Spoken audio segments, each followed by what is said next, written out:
Welcome back. Today we've got day 5. Our goal, given an expression with addition and subtraction of algebraic fractions, you will be able to find a common denominator, add or subtract, factor, and simplify.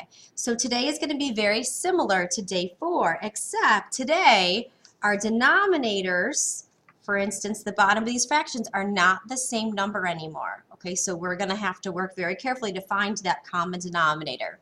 Okay, remember our motto, I will conquer fractions. All right, so let's go ahead and take a look to see how we are going to solve this. All right, so number 1, the first thing we have to do is choose a common denominator for the fraction. So if I take a look at the bottoms, the denominator, 7x and 4, I need to find a common denominator. So a common denominator. So what number will both 7x and 4 go into? Well, let's see. Well, they will both go into, well, they can't both go into 14. So they will both go into 28. So when in doubt, just multiply them together. So your common denominator here is going to be 28x. Okay, so what we want to do right now is we want to change both of these. So that way you have a 28x in the denominators minus 28x. Okay, but whatever you do to the bottom of the fraction, that's what you have to do to the top of the fraction to keep it as an equivalent fraction. All right, so let's take a look here. So 7x, I want to change it to 28x. So what do I have to multiply by 7x to get to 28x? Well, we have to multiply by 4. So I'm going to multiply this by 4. But if I multiply the bottom by 4, I also have to multiply the top by 4. So 4 times 4x is going to give me 16x. Now I'm going to take a look at the second fraction. Now my denominator started as a 4 and I want to change it to a 28x. So when I change it, what do we have to do? Well, the 4, I have to multiply 7x to get 28x. So if I multiply the bottom by 7x, I have to multiply the top by 7x. So 2 times 7 is 14, and x times x is x squared. Okay, so now I have a common denominator. So now this is going to be just like what we did yesterday. We have a common denominator, so now I can subtract these. So I'm going to put this over one fraction, 28x, and then I combine my top terms. Now, 16x minus 14x squared, those are not like terms, so I'm going to write my solution as a binomial. Okay.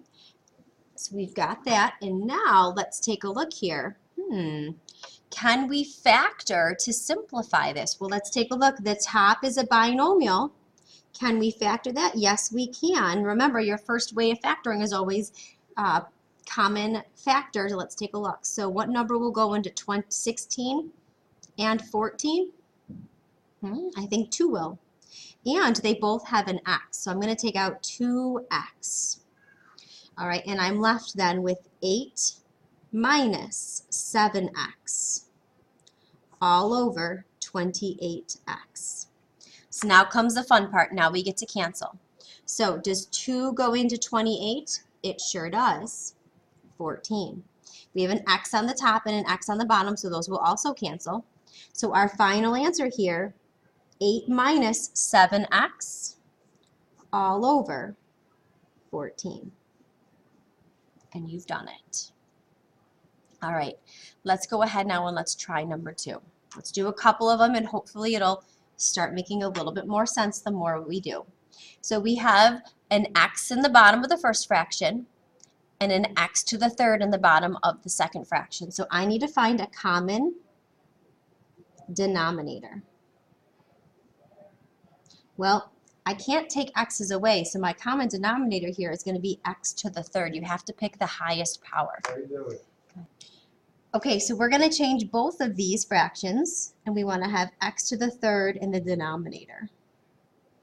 And it's a plus this time. Okay, so for the first fraction, what do I have to multiply to x to get to x to the third power? Well, we're going to have to multiply x squared. And if I multiply the bottom by x squared, we have to multiply the top by x squared. So now I'm going to get 8x squared. Now if I go to my second fraction, I already have x to the third in the denominator, so I don't have to change anything. So that 9 is just going to stay the same. Okay, now that I have a common denominator, this is just like yesterday, we can go ahead and add our fractions together. So the denominator stays the same. We get 8x squared plus 9. All right, and if I look carefully, nothing is going to factor. There's no GCF, and this is not difference of perfect squares. So at this point, we are done. Okay, up next, let's take a look at number 3. So here, we are subtracting two fractions, but if I look at the denominators, they are very different. So I have to find myself a common denominator. So this time I have an x and I have a y. I'm going to go ahead and make my common denominator just xy. All right, so I'm going to change both of these, it's a minus in the middle, to xy. Okay, so let's take a look at the first fraction. What do I have to multiply to the first fraction to get xy in the denominator? Well, I already have an x, so I have to multiply it by y. And if I multiply the bottom by y, I have to multiply the top by y. So y times 5 is just 5y. Now let's look at the second fraction. I'm starting with a y. What do I have to multiply to it to get xy? I have to multiply x. So if I multiply the bottom by x, we multiply the top by x. So 2 times x is 2x. Okay, now that we have common denominators, we can go ahead and we can combine. So xy, okay, it is subtraction. I don't have to distribute it because we have just a monomial. So I'm going to write it as 5y minus 2x. And with that, there's nothing to factor. There's no GCF, so nothing can cancel. So we are done. Okay, let's take a look now at number 4. All right, we have two fractions. Their denominators are not the same. So we're going to have to look for a common denominator. Okay, so let's think 9 and 6. So if we count by 9s, we have 9, 18. Okay, if we count by 6s, 6, 12, 18. They're both going to go into 18, so let's use 18 as our common denominator. Okay, so now we're going to go ahead and we put 18. It's a plus, and we're going to put 18. Now, what do we have to multiply by 9 to get to 18? Well, we have to multiply it by 2. But if I multiply the bottom by 2, we also have to multiply the top by 2. But be very careful here because the top is a binomial, so we have to multiply everything by 2. So this is going to become 8x plus 4. Now if we take a look at the second fraction, we're starting with a 6. We want our common denominator to be 18, so we're going to have to multiply by 3. And if you multiply the bottom by 3, we also have to multiply the top by 3. But remember, this is a binomial, so we have to remember to distribute that 3. So 3 times 2x, 6x. 3 times negative 4, negative 12. Okay, now we can go ahead and combine our fractions. So the common denominator stays the same. Now it is a plus, so I don't have to distribute anything, so let's just combine our like terms. So we have 8x plus 6x, which is going to give us 14x.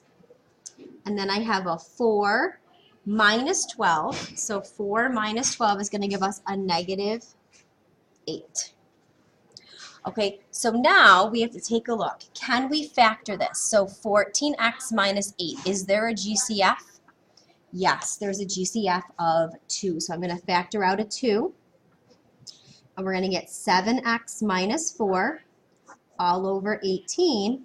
Now comes the fun part. Can we cancel? Yes, we can. 2 goes into 18, 9. So our final answer here is 7x minus 4 all over 9. And we've got it. All right, let's flip over. We're going to try just a couple more examples. Okay, so let's go ahead now and let's try number 5.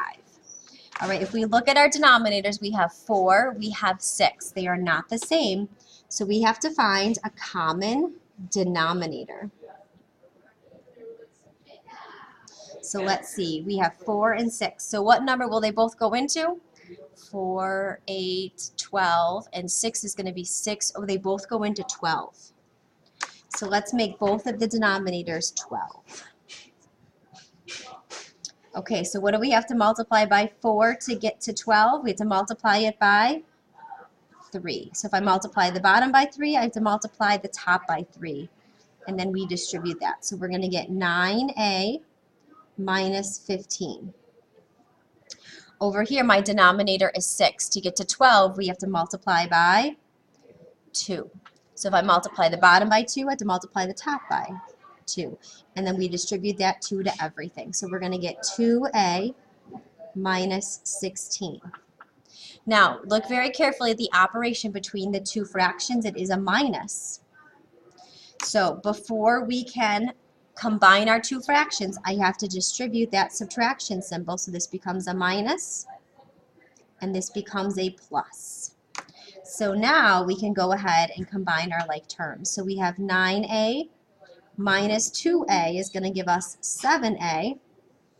We have negative 15, positive 16, which is going to give us a plus 1 all over 12.